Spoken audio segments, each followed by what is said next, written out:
dans la douce lumière orangée du soleil couchant, les vastes champs d'orangers et d'oliviers de la propriété nommée « Le Rêve Doré » s'étiraient à perte de vue. Le ciel, teinté d'ambre et de pourpre, enveloppait l'air d'un parfum mêlant la douceur des fleurs d'oranger et l'odeur terreuse de la terre fraîchement arrosée.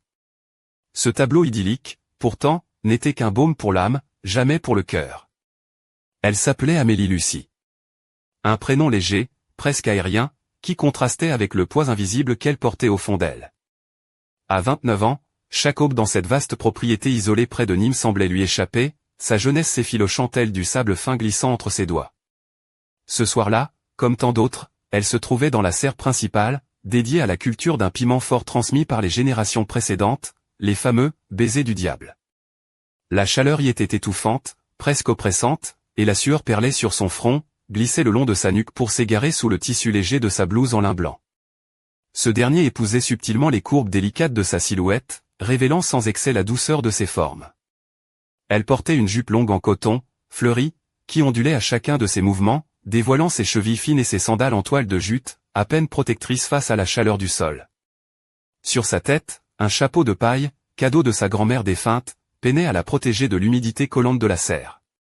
Ses mains, malgré les gants de travail qu'elle portait, conservaient encore la douceur urbaine, un rappel constant de la vie qu'elle avait laissée derrière elle à Lyon, lorsqu'elle avait épousé Raphaël, le fils de Monsieur Fernand Leclerc, propriétaire de la propriété. Besoin d'un coup de main, ma petite ?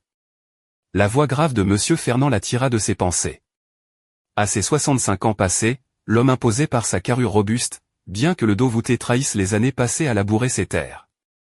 Ses mains, dures et calleuses, gardaient une habileté surprenante, et ses yeux, d'un brun profond, légèrement mélancolique, la fixaient avec une étrange douceur mêlée de tristesse insondable. Il était un homme de peu de mots, mais sa présence emplissait la pièce.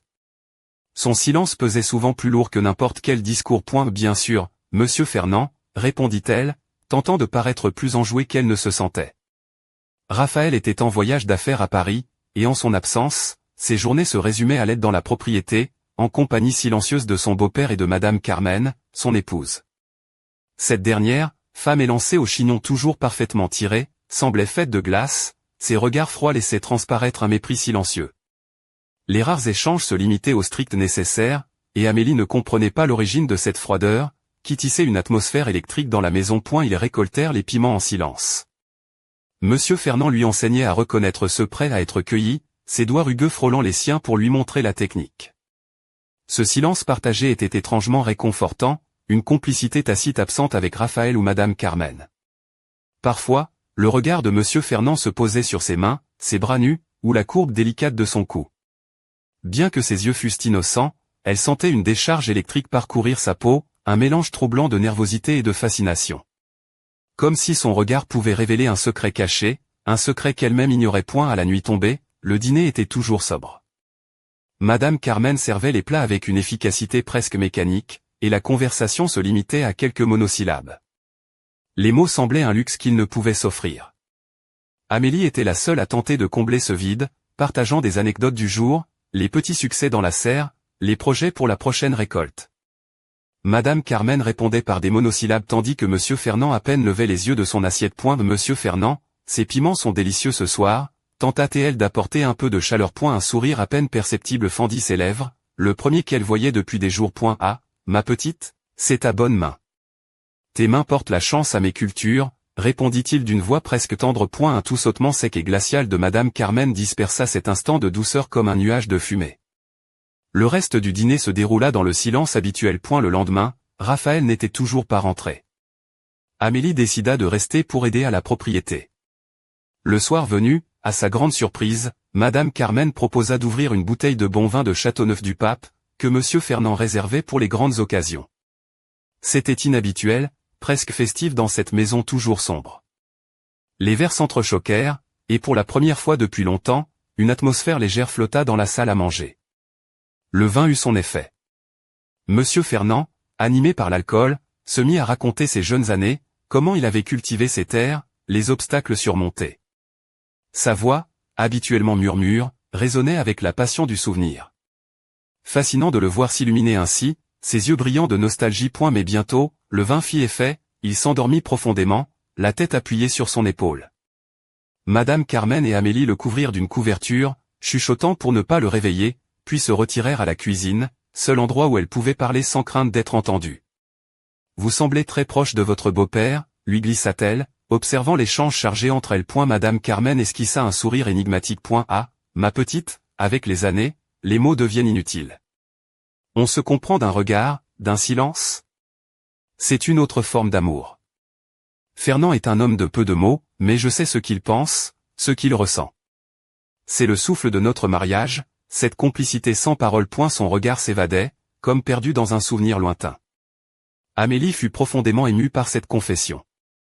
Quel bonheur ce serait d'avoir une telle complicité avec Raphaël. Elles parlèrent jusqu'à l'aube, partageant histoire et secrets, un instant rare de connexion dans cette maison figée par le silence. Le lendemain, Madame Carmen partit tôt livrer un panier d'oranges à Monsieur Pascal, un voisin âgé. La propriété sombra dans un silence presque funèbre, seulement brisé par le chant des oiseaux et le bourdonnement des insectes. Amélie retrouva Monsieur Fernand dans la serre des piments. L'air semblait encore plus lourd que d'habitude, la chaleur s'intensifiant à chaque minute. Elle portait une robe légère en coton couleur crème, cintrée à la taille et tombant doucement jusqu'aux genoux, laissant ses jambes nues. De délicates boucles d'oreilles en argent, cadeau de sa mère, teintaient à chacun de ses gestes. Soudain, Monsieur Fernand s'arrêta, son visage assombri par une profonde tristesse. Amélie, ma petite, dit-il d'une voix lourde, Madame Carmen a-t-elle parlé en mal de moi hier soir? Elle resta figée. De quoi parlez-vous, Monsieur Fernand? Non, pas du tout. Au contraire, elle a dit des choses très belles à votre sujet. Qu'elle vous comprend sans parole, que votre connexion est profonde. Et elle soupira, un bruit chargé du poids du monde. Non, ma petite, ce n'est pas ça. Elle aimerait que je n'existe pas. Je le ressens dans l'air, dans le silence. Je sais qu'elle veut que je disparaisse. Et sa voix se brisa, ses yeux autrefois mélancoliques débordaient maintenant d'une douleur qui la bouleversa jusqu'au plus profond d'elle-même. Elle mérite d'être libre, de profiter de la vie sans le fardeau d'un vieux comme moi. Amélie sentit son cœur se briser. Les paroles de Madame Carmen la veille, si sincères, résonnaient désormais comme une façade cruelle. Se seraient-ils menti mutuellement pendant toutes ces années, ou n'était-ce qu'un malentendu? Ne dites pas ça, Monsieur Fernand, elle vous aime, croyez-moi, tenta-t-elle de le rassurer. Mais il s'était déjà levé, plus frêle que jamais, la silhouette voûtée s'éloignant vers le fond de la serre, là où étaient rangés les outils. Chaque pas résonnait comme un écho de désespoir. Monsieur Fernand, elle ne pense pas ça, elle vous adore. Cria-t-elle, la voix noyée par le bourdonnement des insectes et la chaleur suffocante. Et elle ne l'entendit pas.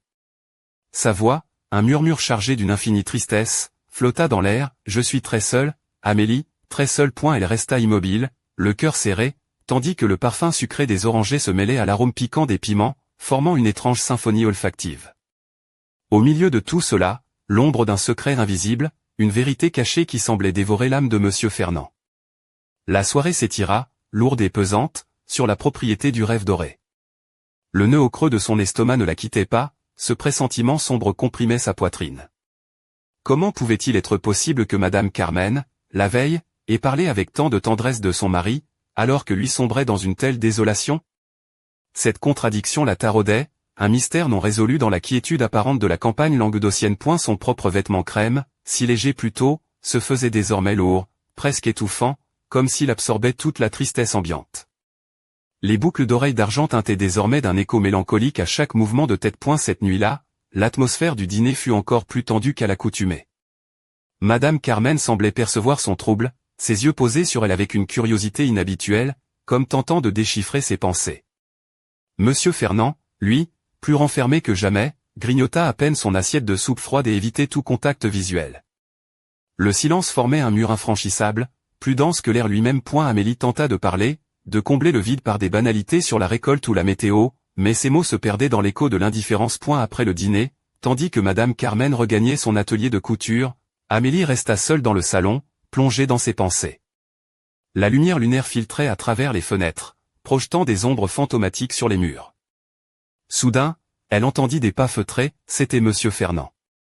Il s'approcha de la vieille platine que Raphaël avait restaurée, un meuble en bois sombre brillant, contrastant avec le mobilier rustique.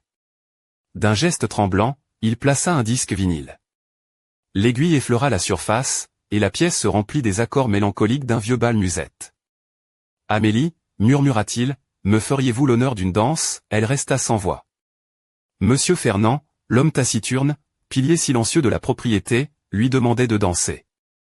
Son cœur battit la chamade, ne sachant que dire ou faire. Mais ses yeux, emplis d'une supplique muette, la poussèrent à accepter. Elle retira ses sandales en toile, sentant le froid du carrelage sous ses pieds nus. Il s'approcha, ses mains rugueuses et fortes se posant délicatement sur sa taille, tandis que les siennes se posaient sur ses épaules. Ce contact inattendu lui provoqua un frisson qu'elle tenta de dissimuler. Ils commencèrent à bouger au rythme lent de la musique. Monsieur Fernand était étonnamment agile pour son âge, la guidant avec une délicatesse en contraste avec son apparence rude.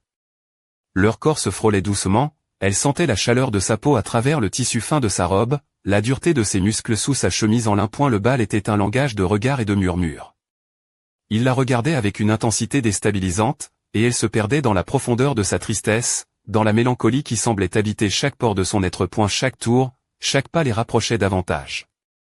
La musique emplissait la pièce, étouffant les bruits extérieurs, créant une bulle intime où ils étaient seuls au monde. Une étrange alchimie d'émotions l'envahit, compassion pour sa douleur, curiosité pour le mystère qui l'entourait, et une attirance gênante mais indéniable.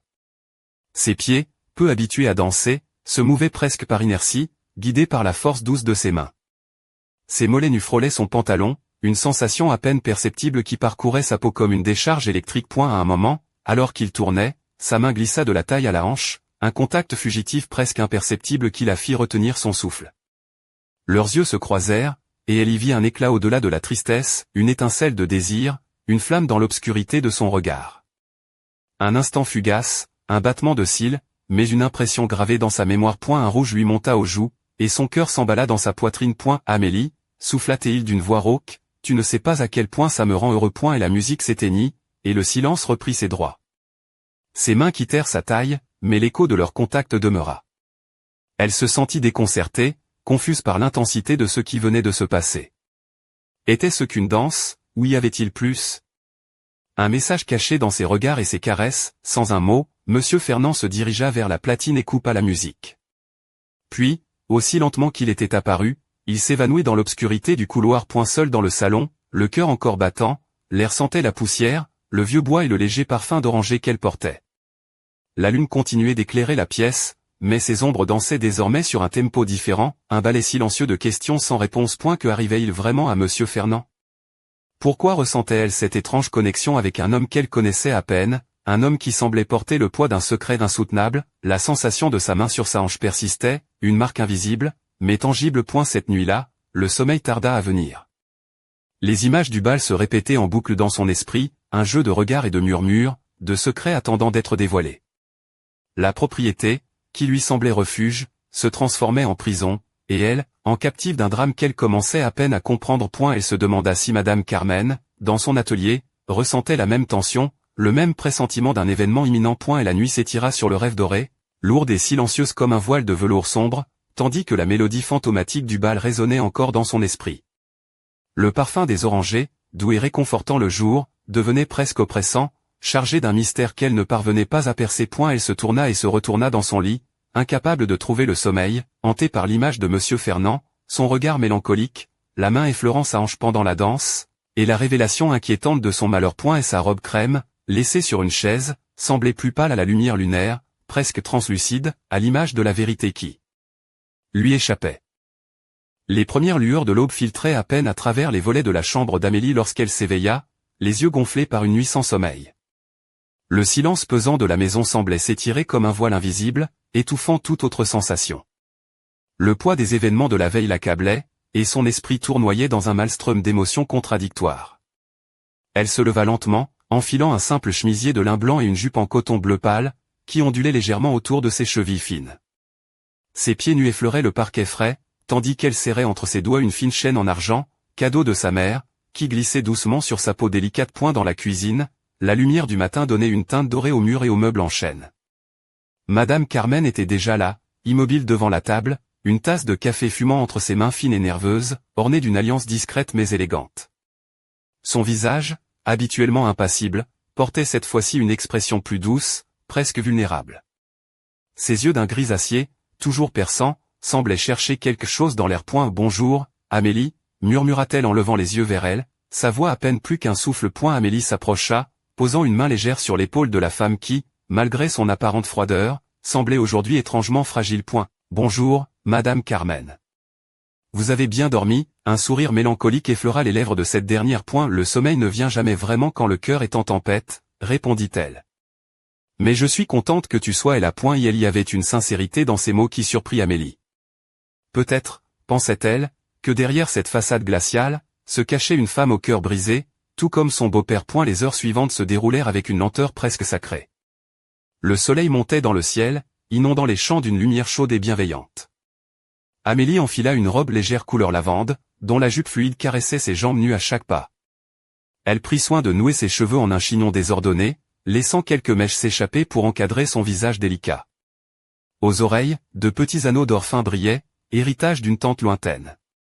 Ses sandales en cuir souple, usées mais élégantes, claquaient doucement sur les pavés de la cour. Elle retrouva Monsieur Fernand dans la serre, penché sur ses plants de piment. Son dos voûté semblait ployer davantage sous le poids invisible de ses tourments. Lorsqu'il la vit approcher, il releva la tête, ses yeux fatigués s'illuminant d'une lueur douce, presque reconnaissante. Bonjour, ma petite, dit-il avec une voix rauque. Bonjour, Monsieur Fernand. Comment vous sentez-vous aujourd'hui? Il haussa les épaules, un soupir s'échappant de ses lèvres. Comme un vieux chêne battu par la tempête. Mais je tiens bon. Pour la terre. Pour eux. Amélie s'agenouilla près des plants, effleurant les feuilles vertes. Elle sentait sous ses doigts la vie, la promesse d'un renouveau, comme un écho fragile à l'espoir qu'elle voulait insuffler à cet homme brisé. Vous savez, vos piments sont les plus forts du village. Même les sorciers du marché de Nîmes en parlent. Ils disent que ceux qui les mangent retrouvent le goût de la vie. Monsieur Fernand esquissa un sourire triste. Peut-être qu'il est temps que je goûte à cette vie. Alors. Leurs regards se croisèrent, lourds de non-dits, de douleurs contenues. Une complicité silencieuse naissait entre eux, fragile mais réelle. L'après-midi s'étira, et Amélie décida d'aller se promener dans les jardins, cherchant à échapper à la lourdeur qui pesait sur la maison. Elle enfila une robe légère couleur crème, à bretelles fines, dont le tissu fluide épousait doucement ses hanches. Ses pieds glissèrent dans des sandales en cuir tressé, laissant entrevoir une peau douce et légèrement hâlée. Un léger parfum de fleurs d'oranger flottait autour d'elle, mêlé à celui plus terreux des oliviers. Le village de Saint-Gilles, non loin, s'éveillait lentement. Les ruelles pavées, les façades blanchies à la chaux et les toits de tuiles rouges formaient un décor pittoresque, où l'on sentait encore le souffle du passé. Amélie aimait s'y perdre, flânant entre les étals du marché, où les marchands proposaient fromage de chèvre, olives marinées et bouquets de lavande. Ce jour-là, elle fit halte devant la petite librairie d'Antoine, un homme à la barbe poivre et sel, au sourire espièglé aux yeux pétillants. « Tiens, mademoiselle Amélie, lança-t-il en la voyant, toujours prête à vous vendre un roman d'amour ou un thriller qui vous fera oublier les soucis. Je cherche quelque chose pour me changer les idées, répondit-elle en souriant. Antoine lui tendit un vieux livre aux pages jaunies. Voilà un classique, Les mystères de la Camargue. Un peu de suspense et de soleil, ça ne fait jamais de mal. Amélie rit doucement, acceptant le livre. Merci, Antoine. Vous êtes un vrai sauveur. Alors qu'elle s'éloignait, une silhouette familière apparut au coin de la rue, Raphaël, son mari, de retour plus tôt que prévu. Son visage fatigué portait les traces du voyage, mais ses yeux s'illuminèrent en la voyant. Amélie, s'exclama-t-il en courant vers elle. Tu m'as manqué. Elle sentit son cœur fondre, oubliant un instant les tourments récents. Mais une ombre passa rapidement dans ses yeux, un regard inquiet qu'elle ne pouvait expliquer. Lorsqu'ils regagnèrent ensemble la propriété, la tension invisible qui pesait sur la maison sembla s'épaissir. Madame Carmen, en les voyant, se contenta d'un regard froid, presque accusateur. Le dîner fut silencieux, plus que jamais. Pourtant, dans ce silence, Amélie percevait comme un grondement sourd, une tempête prête à éclater. Elle sentait que quelque chose d'inévitable approchait, un secret prêt à être dévoilé, une vérité qui changerait à jamais la vie du rêve doré. Alors que la nuit tombait, elle s'installa près de la fenêtre, regardant les étoiles scintiller au-dessus des champs. Un frisson parcourut son échine, mêlant peur et curiosité. Le mystère de Monsieur Fernand, la froideur de Madame Carmen, l'absence prolongée de Raphaël? Tout semblait s'entrelacer dans une toile complexe dont elle ne connaissait encore qu'une infime partie. Un bruit soudain la fit sursauter, la porte de la serre s'ouvrit lentement, laissant apparaître une silhouette familière. Monsieur Fernand, plus fragile encore, s'avança dans la nuit, son regard perdu dans l'obscurité. Amélie, murmura-t-il, comme s'il lui confiait un secret. Elle se leva, le cœur battant, prête à affronter l'inconnu. Mais avant qu'elle ne puisse poser une question, il tourna lentement la tête vers elle, un sourire triste aux lèvres. Ce soir, le passé viendra frapper à notre porte. Prépare-toi, ma petite. Rien ne sera plus jamais comme avant. Le vent se leva, emportant avec lui les premières notes d'une mélodie oubliée, tandis que les étoiles semblaient s'éteindre une à une. Dans l'ombre, un secret ancien attendait, prêt à tout bouleverser. Et la nuit promettait d'être longue, et le rêve doré, théâtre silencieux d'une tragédie en devenir, gardait jalousement ses mystères. Le lendemain matin, l'aube se leva sur la propriété du rêve doré avec une douceur trompeuse. Le ciel était d'un bleu limpide, et les derniers brins de rosée scintillaient sur les feuilles d'olivier. Pourtant, dans l'air flottait une tension insidieuse, comme un souffle glacé dissimulé sous la chaleur matinale. Amélie se réveilla tôt, vêtue d'une robe de coton légère couleur ivoire, dont les bretelles délicates laissaient entrevoir la peau douce de ses épaules. Ses cheveux, relevés en un chignon lâche, laissaient échapper quelques mèches soyeuses qui caressaient son cou gracile. À ses pieds, des sandales en cuir souple, simples mais élégantes, ajoutaient une touche de légèreté à sa silhouette. Elle descendit dans la cuisine où Madame Carmen préparait déjà le café. La femme paraissait encore plus tendue que la veille, ses traits tirés accentués par la pâleur de son visage.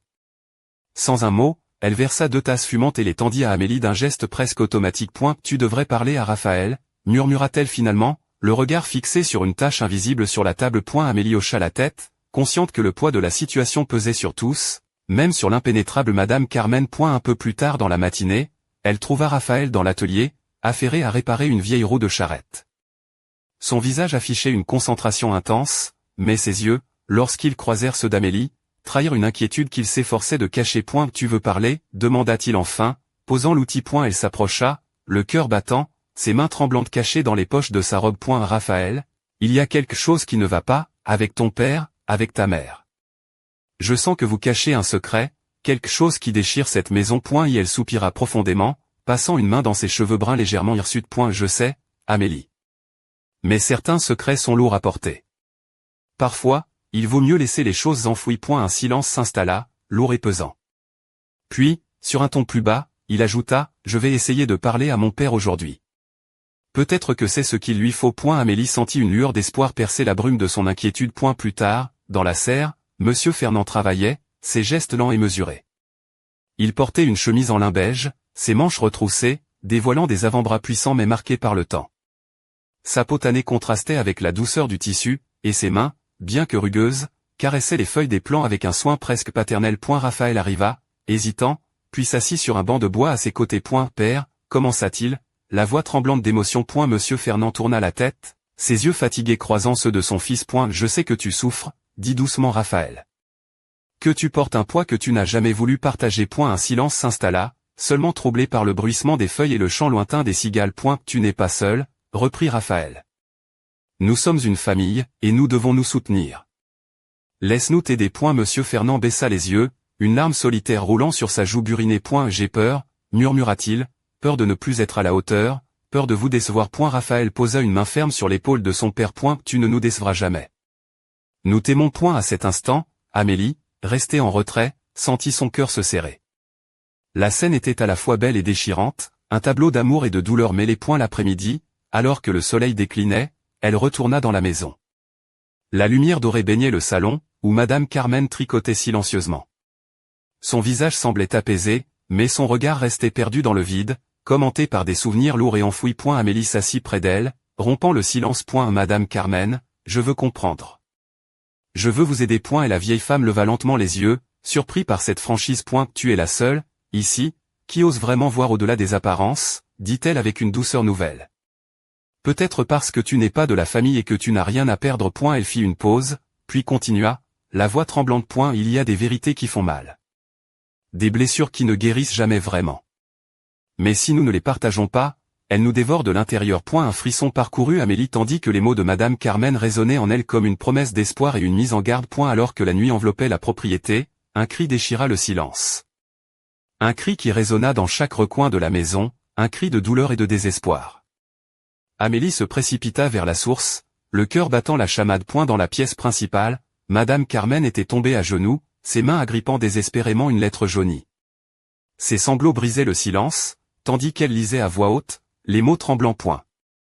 À ma chère Carmen, je porte le poids des années, des silences, de ce que je n'ai jamais su te dire. Je veux que tu sois libre, que tu voles loin de ce fardeau qu'est ma présence. Pardon pour ma faiblesse. Je t'aime, plus que tu ne pourras jamais le savoir. Fernand. La lettre se déchira dans ses mains, tandis que son cri de douleur se perdit dans la nuit. Amélie sentit une main se poser sur son épaule. C'était Raphaël, le visage marqué par la tristesse. Le passé a enfin frappé, murmura-t-il. Et il va changer tout ce que nous croyions savoir. Dans l'ombre, la maison semblait retenir son souffle, prête à révéler ses derniers secrets. Le rêve doré, autrefois havre de paix, s'apprêtait à livrer son ultime vérité, au prix d'un sacrifice encore inconnu. Dans cette nuit lourde d'émotions, Amélie sut que le véritable combat ne faisait que commencer. Les jours suivants, la propriété du rêve doré semblait plongée dans une torpeur étrange, comme si le temps lui-même hésitait à avancer. Le soleil déclinait plus lentement, les ombres s'allongeaient sans fin sur les rangées d'oliviers et d'orangers, tandis qu'Amélie sentait l'atmosphère se charger d'une tension sourde, prête à éclater à tout instant. Amélie passa ses matinées dans la serre, sous la lumière tamisée du verre, entourée des plants de piments rouges et verts. Elle portait une robe de lin bleu pâle, dont la coupe fluide épousait délicatement les contours de son corps, laissant deviner sans trop dévoiler la grâce de ses formes. Les bretelles fines laissaient entrevoir la douceur de sa peau légèrement hâlée, et à ses pieds, des sandales en cuir souple claquaient doucement sur le sol de terre battue. Ses boucles d'oreilles en argent teintèrent à chaque mouvement, un léger éclat discret qui contrastait avec la rudesse du lieu. Monsieur Fernand, bien que toujours marqué par la douleur, retrouvait peu à peu une certaine vigueur. Sa silhouette voûtée semblait moins lourde, et ses gestes étaient plus assurés. Un matin, alors qu'il inspectait les plans, Amélie remarqua une lueur de défi dans ses yeux bruns, un éclat qui trahissait une volonté farouche de ne pas se laisser submerger par le passé. Tu sais, ma petite, murmura-t-il en essuyant la sueur de son front, ces piments, ce sont plus que des plantes. C'est le feu de la vie. Et tant qu'il y aura ce feu ici, je serai là. Amélie lui sourit, touchée par cette métaphore. Elle sentait qu'au-delà de la douleur, un espoir fragile prenait racine. Cependant, dans la maison, la tension persistait. Madame Carmen restait souvent enfermée dans son atelier, ses doigts agiles tricotant sans cesse, comme pour conjurer l'angoisse qui la rongeait. Ses yeux gris semblaient porter le poids de souvenirs que personne ne pouvait partager. Un soir, alors que le ciel s'embrasait des couleurs du crépuscule, Amélie s'assit à ses côtés, rompant le silence avec douceur. Madame Carmen, je sais que ce n'est pas facile, mais je suis là. Vous pouvez tout me dire. Et la vieille femme la regarda longuement, puis, dans un souffle, elle murmura, parfois, les silences sont plus lourds que les mots. Mais peut-être que le temps est venu de briser le nôtre. Elle lui confia alors un secret, longtemps enfoui, une ancienne rivalité, des non-dits, des blessures d'autrefois qui avaient façonné le présent. Amélie écouta, captivée, le cœur serré. À l'extérieur, la nuit enveloppait la propriété d'un voile mystérieux. Les étoiles scintillaient faiblement, comme hésitant à révéler ce qu'elles savaient. Dans le silence, un cri lointain se fit entendre, un appel déchirant qui fendit l'air. Amélie sursauta, ses sens en alerte. Elle se leva, son corps enveloppé dans une robe légère couleur pêche, dont l'échancrure laissait deviner la courbe sensuelle de son cou, tandis que ses pieds nus effleuraient le parquet froid. Ses boucles d'oreilles d'or captèrent la faible lumière, scintillant comme des étoiles miniatures. Suivant le son, elle descendit dans la cour et aperçut Raphaël, le visage pâle et les yeux écarquillés, qui fixait la lisière du bois. Qu'y a-t-il, demanda-t-elle, la voix tremblante. C'est Fernand, murmura-t-il. Il est parti. Il a dit qu'il avait besoin d'être seul. Sans hésiter, Amélie prit son manteau léger et le suivit dans la nuit. Le vent frais caressait sa peau nue, faisant frissonner la fine étoffe de sa robe. Ils s'enfoncèrent dans le bois, guidés par le clair de lune, jusqu'à une clairière où la silhouette de Monsieur Fernand se découpait contre le ciel étoilé. Il était là, immobile, regardant les étoiles, la douleur et la solitude gravées sur son visage. Fernand, dit doucement Raphaël, nous sommes là pour toi. L'homme tourna la tête, un faible sourire éclairant ses traits fatigués. Merci, mes fils, murmura-t-il. Peut-être que la nuit porte conseil. Alors qu'il restait là, un bruissement se fit entendre derrière un buisson. Amélie retint son souffle, scrutant l'obscurité. Une silhouette s'éloigna furtivement, disparaissant dans les ombres. Un secret, encore une fois, semblait vouloir s'échapper, promettant de révéler bientôt ses mystères. Le retour à la maison fut silencieux, chacun perdu dans ses pensées. La nuit s'étira, lourde de promesses non dites et de doutes. Amélie savait que le rêve doré n'avait pas encore livré tous ses secrets, et que l'histoire, loin d'être terminée, ne faisait que commencer. Dans l'ombre, quelque part, un mystère grandissait, prêt à exploser au grand jour.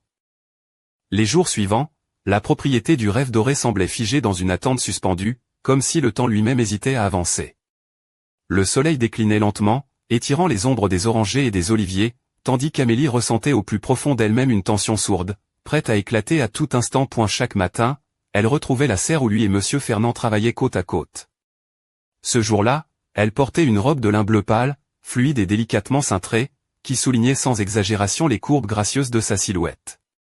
Ses boucles d'oreilles en argent tintaient doucement à chacun de ses gestes, tandis que ses sandales légères claquaient sur le sol terreux. Monsieur Fernand, malgré la fatigue profonde qui marquait encore ses traits, semblait arborer une lueur de défi dans ses yeux bruns. Sa chemise en lin beige était retroussée aux manches, dévoilant des bras puissants mais fatigués. Tu sais, ma petite, murmura-t-il en essuyant la sueur de son front, ces piments, ce ne sont pas que des plantes. C'est le feu même de la vie. Et tant que ce feu brillera ici, je serai là. Amélie lui sourit, touchée par cette métaphore. Elle sentait qu'au-delà de la douleur, un fragile espoir prenait racine. Pourtant, dans la maison, l'atmosphère restait lourde. Madame Carmen passait des heures dans son atelier, tricotant inlassablement, ses doigts agiles masquant à peine l'angoisse qui la rongeait.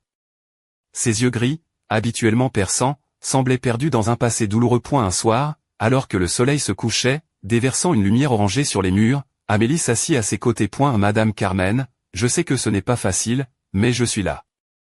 Vous pouvez tout me dire. Et la vieille femme la regarda longuement, puis murmura avec douceur, parfois, les silences pèsent plus que les mots.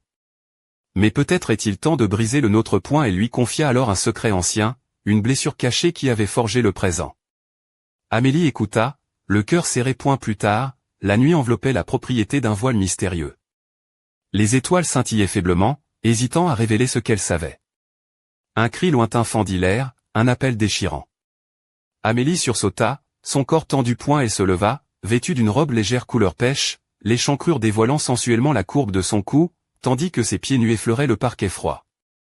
Ses boucles d'oreilles d'or captèrent la faible lumière, scintillant comme des étoiles miniatures. Suivant le son, elle descendit dans la cour et aperçut Raphaël, pâle et les yeux écarquillés, fixant la lisière du bois. Qu'y a-t-il, demanda-t-elle, la voix tremblante. C'est Fernand, murmura-t-il. Il est parti. Il a dit qu'il avait besoin d'être seul. Sans hésiter, Amélie prit son manteau léger et le suivit dans la nuit. Le vent frais caressait sa peau nue, faisant frissonner la fine étoffe de sa robe. Ils s'enfoncèrent dans le bois, guidés par le clair de lune, jusqu'à une clairière où la silhouette de Monsieur Fernand se découpait contre le ciel étoilé. Il était là, immobile, regardant les étoiles, la douleur et la solitude gravées sur son visage. Fernand, dit doucement Raphaël, nous sommes là pour toi. L'homme tourna la tête, un faible sourire éclairant ses traits fatigués. Merci, mes fils, murmura-t-il. Peut-être que la nuit porte conseil. Alors qu'il restait là, un bruissement se fit entendre derrière un buisson. Amélie retint son souffle, scrutant l'obscurité. Une silhouette s'éloigna furtivement, disparaissant dans les ombres. Un secret, encore une fois, semblait vouloir s'échapper, promettant de révéler bientôt ses mystères. Le retour à la maison fut silencieux, chacun perdu dans ses pensées. La nuit s'étira, lourde de promesses non dites et de doutes. Amélie savait que le rêve doré n'avait pas encore livré tous ses secrets, et que l'histoire, loin d'être terminée, ne faisait que commencer. Dans l'ombre, quelque part, un mystère grandissait, prêt à exploser au grand jour.